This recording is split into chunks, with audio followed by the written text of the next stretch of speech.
இடி மின்னல் காதல் உங்களுடைய அபிமான திரையரங்குகளில் வெற்றி நடை போடுகிறது.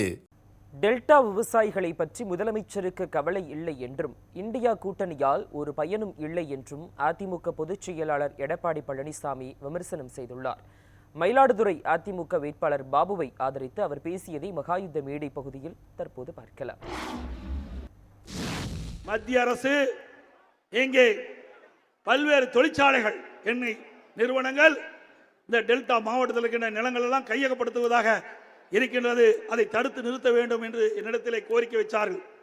உடனடியாக சம்பந்தப்பட்ட அதிகாரி சட்ட ஒழுங்குகளை அழைத்து பேசி இதற்கு ஒரு தீர்வு காண்பதற்காக அம்மாவுடைய அரசு வேகமாக துரிதமாக செய்யப்பட்டு பாதுகாக்கப்பட்ட வேளாண் மண்டலத்தை நாங்கள் கொடுத்தோம்.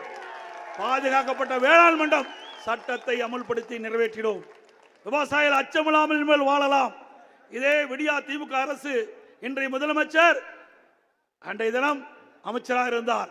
அப்பொழுது தொழில்துறை மந்திரியாக இருக்கும் பொழுது இன்றைக்கு எண்ணெய் நிறுவனம், ஹைட்ரோ கார்பன், மீத்தேன் போன்ற நிறுவனங்கள் தமிழகத்திலே தொழில் தொடங்குவதற்காக புரிந்துணர்வு ஒப்பந்தம் போட்டது திரு ஸ்டாலின் முன்னிலையில் திமுக ஆட்சியில்.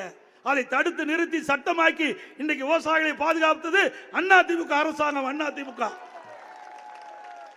விவசாயிகளுக்கு நாங்கள் குரல் கொடுத்துக் கொண்டிருக்கின்றோம். விவசாயிகளுடைய பிரச்சனைகள் வந்தால் அதை முறியடிக்கின்றோம். ஏனென்றால் இந்த நாட்டுக்கே உணவளிக்கின்றவன் விவசாயி, விவசாயி தொழிலாளி. அவனுக்கு ஒரு கஷ்டம் என்றால் அதை அதிமுக பொறுத்து கொள்ளாது. அவர்களுக்கு துணை நிற்போம். எத்தகைய சூழ்நிலையும் நாங்கள் துணை நிற்போம். எவ்வளவு பிரச்சனை வந்தாலும் அந்த பிரச்சனையை முறியடித்து உங்களுக்கு சாதகமான நிலையை நாங்கள் உருவாக்கி தருவோம் என்பதை நேரத்தில் தெரிவிக்க விரும்புகின்றேன்.